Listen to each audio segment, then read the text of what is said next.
मित्रों, ये बात सच है कि मंदिर में रखा गया एक साधारण सा जल से भरा लोटा केवल पानी का पात्र नहीं होता, बल्कि वह माता लक्ष्मी को अपने घर आमंत्रित करने का एक दिव्य साधन बन सकता है। अक्सर हम अनजाने में इस लोटे को सिर्फ पूजा का हिस्सा मान लेते हैं, लेकिन इसके भीतर छिपा रहस्य हमारी किस्मत तक को बदल सकता है। तांबे या पीतल के लोटे में की गई एक छोटी सी चूक न केवल आपकी मेहनत पर पानी फेर सकती है, बल्कि घर में अशुभता, दरिद्रता और बदकिस्मती का द्वार भी खोल सकती है। इसी प्रकार मंदिर में जलने वाला दीपक केवल प्रकाश का स्रोत नहीं है, बल्कि उसमें रखी बाती और जलाए जाने वाले पदार्थ इतने शक्तिशाली होते हैं कि वे पितृ दोष और कालसर्प दोष जैसे बड़े संकटों को भी दूर कर सकते हैं। यही कारण है कि आज का ये रहस्य आपके जीवन की दिशा और दशा दोनों को बदल सकता है। प्रिय भक्तों, ये केवल पूजा पाठ नहीं है, बल्कि एक ऐसा अदृश्य कूर ज्ञान है जो पीढ़ियों से चला आ रहा है और आज आपके जीवन को स्पर्श करने वाला है। यदि आप इस वीडियो को बीच में छोड़ देंगे तो हो सकता है आप उस अद्भुत उपाय से वंचित रह जाए जो आपके भाग्य को चमत्कारिक रूप से बदलने की शक्ति रखता है। ये ज्ञान केवल जानकारी भर नहीं है, बल्कि यह एक दिव्य धरोहर है जो आपके घर को रोग, दरिद्रता और नकारात्मकता जैसी बाधाओं से मुक्त करने की क्षमता रखती है। तो मित्रों, आइए आरंभ करते हैं और जानते हैं कि मंदिर में रखा गया लोटा जल इतना विशेष क्यों होता है और इसे किस सही विधि से प्रयोग में लाना चाहिए। लोटा किस धातु का होना चाहिए? ये प्रश्न बहुत महत्वपूर्ण है। क्या वह पीतल का होना चाहिए, तांबे का होना चाहिए या फिर किसी और धातु का? बहुत से लोग इस बात को हल्के में ले लेते हैं और बाद में पछताते हैं। इसलिए इस रहस्य को समझना आवश्यक है ताकि कोई भूल हमारे जीवन में अनचाहे संकट ना ला दे। मंदिर में रखा गया लोटा जल हमेशा शुद्ध होना चाहिए और सही विधि से रखा जाना चाहिए। अब बात दीपक की करते हैं। क्या आपके घर के मंदिर में रखा दीपक तांबे का होना चाहिए, पीतल का, कांसे का, मिट्टी का या फिर लोहे और स्टील का? दीपक का चुनाव साधारण कार्य नहीं है। यदि दीपक सही धातु का ना हो तो घर में अनचाही परेशानियां बढ़ सकती है।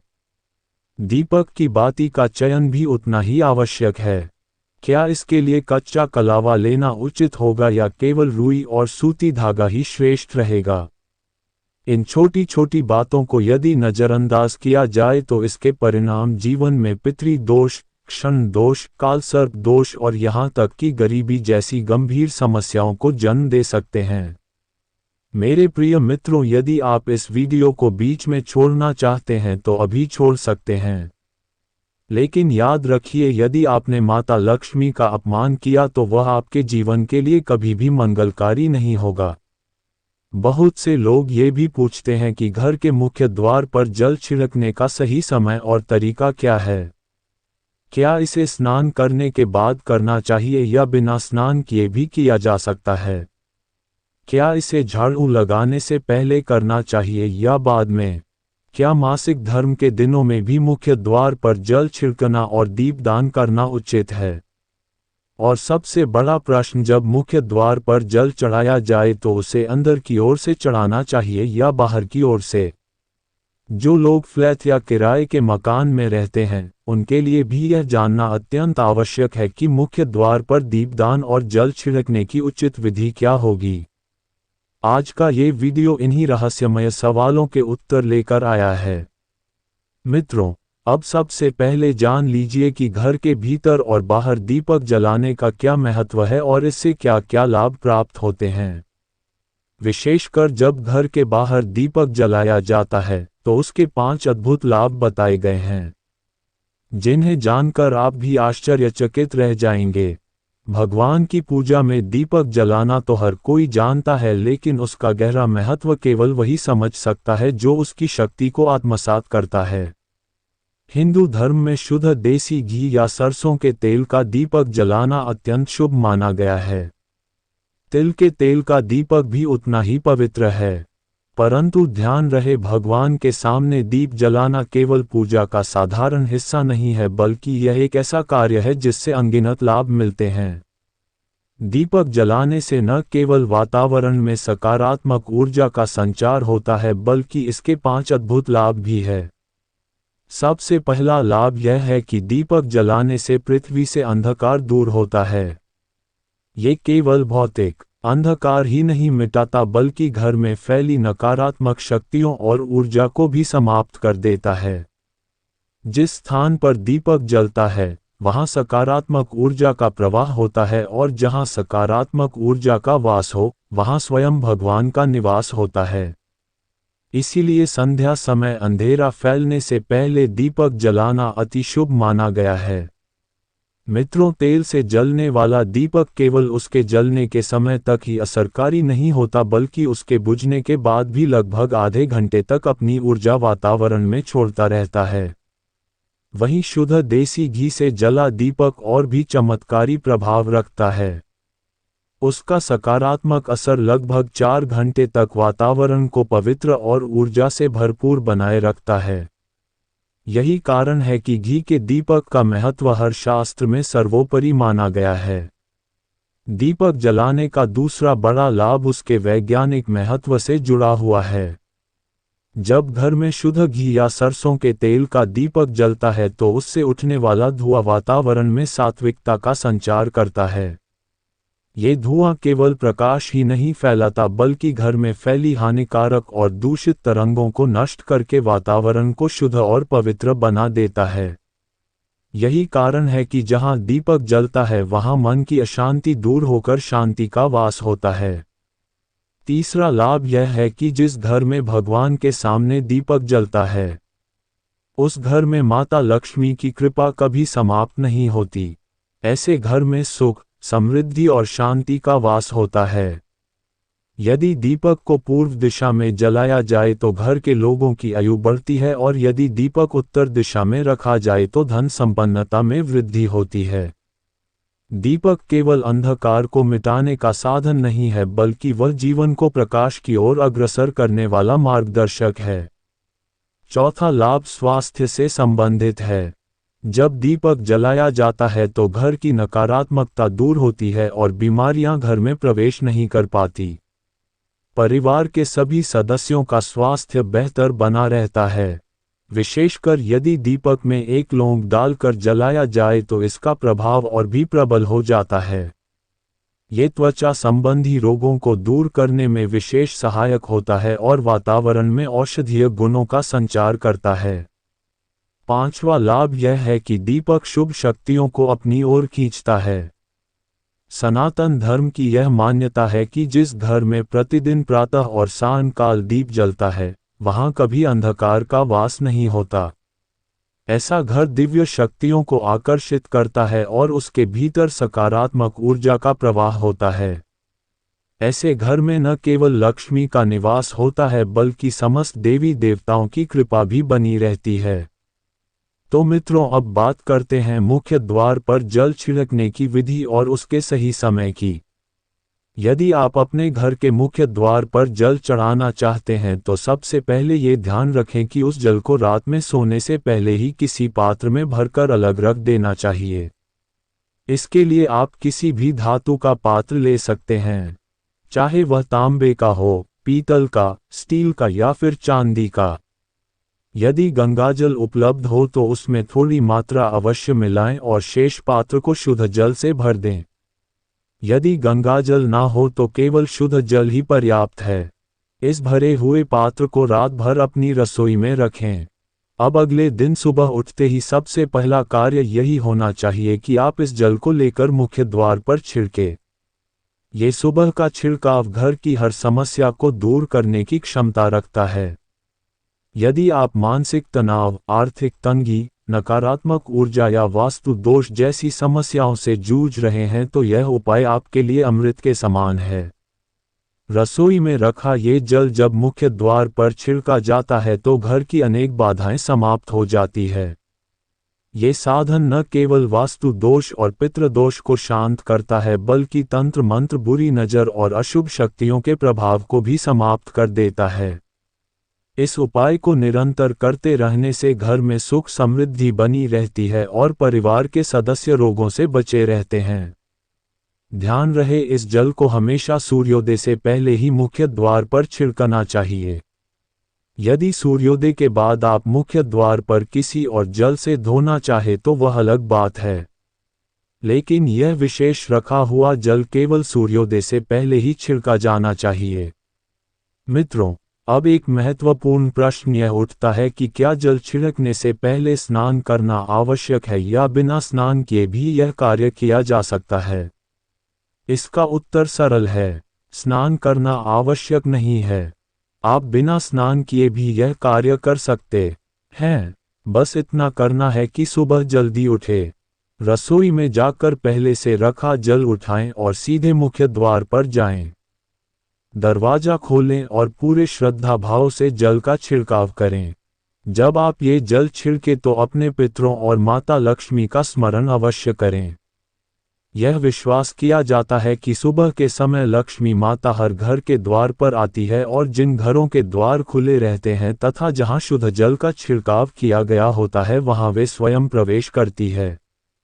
इसलिए जल छिड़कते समय मन ही मन प्रार्थना करें, हे माँ लक्ष्मी, कृपया मेरे घर में प्रवेश करें, मैं आपके स्वागत के लिए तत्पर हूँ। इसके साथ ही पितरों का स्मरण भी अवश्य करें, क्योंकि घर की दहलीज को पितरों का स्थान माना गया है। जब दहलीज पर जल छिड़कते हैं तो पितर प्रसन्न होकर अपना आशीर्वाद प्रदान करते हैं। मित्रों, अंत में यह सवाल भी अक्सर पूछा जाता है कि क्या जल छिड़कने का कार्य झाड़ू लगाने के बाद करना चाहिए या पहले? इसका उत्तर है कि सुबह उठते ही आपका पहला कार्य यही होना चाहिए कि आप मुख्य द्वार पर जल छिड़के। इसके बाद आप झाड़ू लगा सकते हैं और अपनी दैनिक दिनचर्या शुरू कर सकते हैं। सुबह जब आप नींद से उठते हैं तो सबसे पहला क्षण ही आपके पूरे दिन की दिशा तय करता है। इसलिए बिस्तर पर बैठे बैठे ही अपनी दोनों हथेलियों को निहारें और श्रद्धा भाव से माँ लक्ष्मी का ध्यान करें। यदि आप चाहे तो इस समय एक दिव्य और सरल मंत्र का उच्चारण भी कर सकते हैं। करा वस्ते लक्ष्मी कर मध्य सरस्वती करु स्थितो ब्रह्मा प्रभाते कर दर्शनम। इस मंत्र का उच्चारण करते ही आप अनुभव करेंगे कि आपके भीतर सकारात्मक ऊर्जा का प्रवाह होने लगा है और आने वाला दिन मंगलमय बनने की ओर अग्रसर हो गया है। इसके बाद अपने दोनों हाथ जोड़कर देवी देवताओं को प्रणाम करें और फिर अपने हाथों से धीरे धीरे धरती का स्पर्श करके धरती माता को प्रणाम करें। ऐसा करने से आप स्वयं को ब्रह्मांड की उस अनंत शक्ति से जोड़ते हैं जो जीवन को स्थिरता और शक्ति प्रदान करती है। फिर सावधानी पूर्वक अपना दाहिना पैर भूमि पर रखें और धीरे धीरे उठकर रसोई की ओर जाएं। वहां रात भर रखा हुआ जल उठाएं और सीधे मुख्य द्वार पर जाकर उसका छिड़काव करें। इस पवित्र जल को छिड़कते समय मन में माता लक्ष्मी और अपने पितरों का ध्यान करना अत्यंत आवश्यक है, क्योंकि यही श्रद्धा आपके इस छोटे से कार्य को दिव्य साधना में बदल देती है। इसके बाद आप घर के भीतर लौटकर अपनी अन्य दिनचर्या जैसे झाड़ू लगाना, स्नान करना या अन्य कार्य कर सकते हैं। बहुत से लोग ये प्रश्न करते हैं कि क्या जल छिड़कने के बाद मुख्य द्वार की सफाई करना उचित है? इसका उत्तर है हाँ। पहले रसोई में रखा हुआ जल मुख्य द्वार पर छिड़के और उसके बाद यदि आप चाहे तो अतिरिक्त जल लेकर मुख्य द्वार को धोकर साफ कर सकते हैं या झाड़ू से अच्छी तरह सफाई कर सकते हैं। मित्रों, अब बात आती है उन लोगों की जो फ्लैट या किराए के मकान में रहते हैं। उनके मन में अक्सर यह प्रश्न उठता है कि वे जल छिड़काव और दीपदान कहाँ करें। इसका सीधा उत्तर है, जिस दरवाजे पर आपका नाम लिखा हो या जहां आपकी नेम प्लेट लगी हो वहीं आपका मुख्य द्वार है। वहीं जल छिड़के और वहीं दीपदान करें। यदि आप केवल एक कमरे में रहते हैं तो उसी कमरे के दरवाजे को अपना मुख्य द्वार मानें और उसी पर यह उपाय करें। मित्रों, कई बार यह प्रश्न भी उठता है कि क्या मासिक धर्म के दिनों में मुख्य द्वार पर जल छिड़का जा सकता है और दीपदान किया जा सकता है? इसका उत्तर बहुत स्पष्ट है। जल छिड़कना एक शुद्ध और ऊर्जा से भरा कार्य है। इस पर मासिक धर्म का कोई प्रभाव नहीं पड़ता। महिलाएं इन दिनों में भी मुख्य द्वार पर जल छिड़क सकती है। लेकिन दीपक, क्योंकि यह कार्मिक पूजा और साधना का हिस्सा है, इसे केवल शुद्ध अवस्था में ही किया जाना चाहिए। आग दीपदान का कार्य मासिक धर्म समाप्त होने के बाद करना उचित है। मित्रों, एक और महत्वपूर्ण प्रश्न यह है कि क्या घर के मंदिर में जल रखना आवश्यक है और यदि रखा जाए तो उसका क्या करना चाहिए। शास्त्रों में स्पष्ट उल्लेख है कि घर के मंदिर में 1 लोटा जल अवश्य रखा जाना चाहिए। जल केवल एक द्रव्य नहीं है बल्कि ऊर्जा को संचित करने का सबसे सशक्त साधन है। जब आप पूजा करते हैं, भगवान का नाम लेते हैं, मंत्र जपते हैं या प्रार्थना करते हैं तो इन सब की सकारात्मक ऊर्जा उस जल में एकत्रित हो जाती है। यही कारण है कि मंदिर में जल रखने को आवश्यक माना गया है। हर सुबह पूजा करते समय मंदिर में 1 लोटा जल अवश्य रखें और दीपक जलाएं। ये जल और अग्नि के संतुलन का प्रतीक है। जब पूजा संपन्न हो जाए तो इस जल का उपयोग किसी शुभ कार्य में करें, जैसे घर में छिड़काव करना या पौधों में डालना। इससे घर का वातावरण और भी अधिक सकारात्मक और पवित्र हो जाता है। अगली सुबह जब आप मंदिर में पूजा करने जाए तो सबसे पहले इसी रखे हुए जल का प्रयोग करें। आप चाहे तो उसे पूरे घर में छिड़क सकते हैं। ये जल आपके घर को पवित्र करता है क्योंकि ये दिव्य ऊर्जा से भरा हुआ होता है। इसके प्रभाव से न केवल अनेक बीमारियां दूर हो जाती है बल्कि नकारात्मक शक्तियां भी आपके घर में प्रवेश नहीं कर पाती। प्रिय भक्तों, यदि आप प्रतिदिन इस पवित्र जल का छिड़काव अपने घर में करते रहेंगे तो धीरे धीरे आपके जीवन की परेशानियां दूर होने लगेंगी। कई बार लोग शिकायत करते हैं कि दवाएं असर नहीं कर रही, रोगी जल्दी स्वस्थ नहीं हो पा रहा। ऐसे समय में यदि दवाइयों के साथ रोगी को इस पवित्र जल का सेवन कराया जाए तो दवाएं और अधिक प्रभावशाली हो जाती है और रोगी शीघ्र स्वस्थ होता है। यदि परिवार में आए दिन विवाद और झगड़े होते रहते हैं तो घर के प्रत्येक सदस्य को इस जल की थोड़ी थोड़ी मात्रा पीनी चाहिए। इसके प्रभाव से उनके विचार धीरे धीरे सकारात्मक होने लगते हैं और घर का वातावरण शांति, प्रेम और आपसी मेलजोल से भरने लगता है। यदि आपका कोई व्यापार, दुकान या कारोबार है तो वहां भी इस जल का छिड़काव करना अत्यंत लाभकारी होता है। ये जल सकारात्मक शक्ति से परिपूर्ण होता है, इसलिए यह व्यापार में सफलता प्रदान करता है और आने वाली कठिनाइयों से रक्षा करता है। यही कारण है कि शास्त्रों में जल को अमृत कहा गया है। जल न केवल देवताओं के लिए पवित्र है बल्कि यह मनुष्य के जीवन के दुखों को भी समाप्त करने की क्षमता रखता है। इसीलिए मंदिर में 1 लोटा जल रखना उतना ही अनिवार्य माना गया है जितना कि प्रतिदिन भोजन करना। जब हम भगवान की पूजा करते हैं तो तांबे या पीतल के पात्र में 1 लोटा जल अवश्य रखना चाहिए। यदि कोई व्यक्ति किसी कारणवश प्रतिदिन भगवान को भोग नहीं लगा सकता तो केवल यह 1 लोटा जल रख देने से भी पूजा पूर्ण मानी जाती है। अगले दिन प्रातः ये जल प्रसाद स्वरूप ग्रहण करना चाहिए, लेकिन ध्यान रखें कि इस जल को तुलसी को अर्पित न करें क्योंकि यह जल सभी देवी देवताओं द्वारा स्वीकार किया जाता है। हाँ, यदि आपके घर में लड्डू गोपाल या राधा कृष्ण की मूर्ति स्थापित है और आप उनके समक्ष ये जल रखते हैं तो अगले दिन इसे तुलसी को अर्पित किया जा सकता है। मंदिर में रखा जल प्रातः अपनी आंखों पर छिड़कने से दृष्टि तेज होती है और नेत्र रोगों से मुक्ति मिल सकती है। शास्त्रों में स्पष्ट कहा गया है कि जो लोग मंदिर में जल नहीं रखते उनके घर में कष्ट और अभाव प्रवेश कर जाते हैं और परिवार परेशानियों से घिर जाता है। यदि आप इस लोटे में फूल डालकर रखते हैं तो यह और भी शुभ माना जाता है। यही जल रसोई में सात्विक भोजन बनाने या पीने में भी उपयोग किया जा सकता है। परंतु यदि घर में प्याज और लहसुन का प्रयोग होता हो तो इस जल को भोजन में नहीं मिलाना चाहिए। घर के प्रत्येक सदस्य को इस जल की थोड़ी थोड़ी मात्रा पीनी चाहिए और शेष जल पौधों में अर्पित कर देना चाहिए क्योंकि यह जल कभी व्यर्थ नहीं जाता। मित्रों, यदि इस जल का सही और नियम पूर्वक प्रयोग किया जाए तो जीवन की अनेक कठिनाइयां दूर हो सकती है। मंत्रों से अभिमंत्रित जल तो और भी अधिक शक्तिशाली होता है। इसमें देवताओं का आशीर्वाद संचित होता है और यह जीवन में सकारात्मक परिवर्तन लाता है। यदि आप प्रतिदिन इस जल का सेवन करने, घर में छिड़कने, पौधों में अर्पित करने, व्यापार स्थल पर छिड़कने, बच्चों की किताबों और तिजोरी पर छिड़कने की आदत बना ले तो निश्चित ही अद्भुत परिणाम प्राप्त होंगे। यहाँ तक कि यदि रसोई का रखा हुआ जल मुख्य द्वार पर रख दिया जाए तो इसका प्रभाव बहुत शीघ्र दिखाई देता है।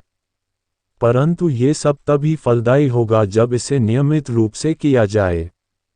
कई बार लोगों को शिकायत होती है कि मंदिर में रखे जल में कीड़े मकोड़े पड़ जाते हैं, इसलिए इसे पूजा के बाद ढककर रखना चाहिए। यदि इसे किसी प्लेट या कटोरी से ढक दिया जाए तो यह अगले दिन तक शुद्ध और निर्मल रहता है और किसी भी शुभ कार्य में उपयोग किया जा सकता है। जब भी आप मुख्य द्वार पर जल छिड़के तो मन ही मन ओम गणपति नमः का उच्चारण अवश्य करें। मित्रों, अब बात करते हैं दीपक की। शास्त्रों के अनुसार यदि घर में गलती से गलत धातु का दीपक रखा जाए तो उसका नकारात्मक प्रभाव पूरे परिवार पर पड़ सकता है। स्टील के दीपक से पूजा करना शनिदेव को अप्रसन्न करता है। लोहे का दीपक भी अशुभ माना गया है क्योंकि इससे घर में दरिद्रता आती है। आजकल कांच के दीपक भी बाजार में उपलब्ध है, लेकिन इन्हें घर में लाना वर्जित माना गया है। कांच के दीपक राहु और केतु को क्रोधित करते हैं जिससे घर में अशांति फैलती है। सबसे शुभ दीपक तांबे, पीतल और मिट्टी के माने गए हैं। ये दीपक माता लक्ष्मी को प्रसन्न करते हैं और शनि राहु केतु के दुष्प्रभाव को कम करते हैं। विशेष रूप से मिट्टी का दीपक सबसे उत्तम माना गया है। इसे कच्चे कलवे और रुई की बाती से जलाना चाहिए। यही दीपक घर में सुख, शांति और समृद्धि का आगमन कराता है। मित्रों, अब जान लेते हैं मंदिर में घंटी बजाने का महत्व। शास्त्रों में कहा गया है कि जैसे ही घंटी का स्वर गूंजता है वैसे ही साधक को उसके सभी जप, तप, दान और पुण्य का फल प्राप्त होता है। पूजा के समय ताली बजाना भी अत्यंत फलदायी होता है। जब हम भजन करते हैं और ताली बजाते हैं तो उससे भी पुण्य की प्राप्ति होती है और भाग्य उज्जवल होता है। मंदिर या घर में गरुड़ घंटी का नाद विशेष रूप से शुभ माना गया है। लेकिन ध्यान रहे कि बच्चों को घंटी खेल के लिए नहीं देनी चाहिए क्योंकि घंटी का नाद केवल पूजा और भजन के समय ही करना उचित है। घंटी को श्रद्धा और प्रेम से बजाना चाहिए। जोर जोर से बजाना अनुचित है। जब मंदिर बंद हो या भगवान विश्राम कर रहे हो उस समय घंटी बजाना पाप माना गया है।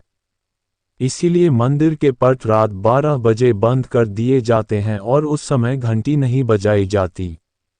घंटी बजाने का सबसे पवित्र समय प्रातः 4 बजे से 11 बजे तक और सायं 6 बजे से रात 11 बजे तक माना गया है। इन समयों पर बजाई गई घंटी विशेष पुण्य प्रदान करती है। प्रिय भक्तों, आज का ये ज्ञान यदि आपको अच्छा लगा हो तो इसे दूसरों तक अवश्य पहुंचाएं। ये केवल जानकारी नहीं बल्कि जीवन में सुख, शांति और समृद्धि लाने वाला मार्ग है। यदि आप माता लक्ष्मी का सम्मान करते हैं तो इस ज्ञान को साझा करें और श्रद्धा से कमेंट में जय माता लक्ष्मी लिखना ना भूलें। धन्यवाद।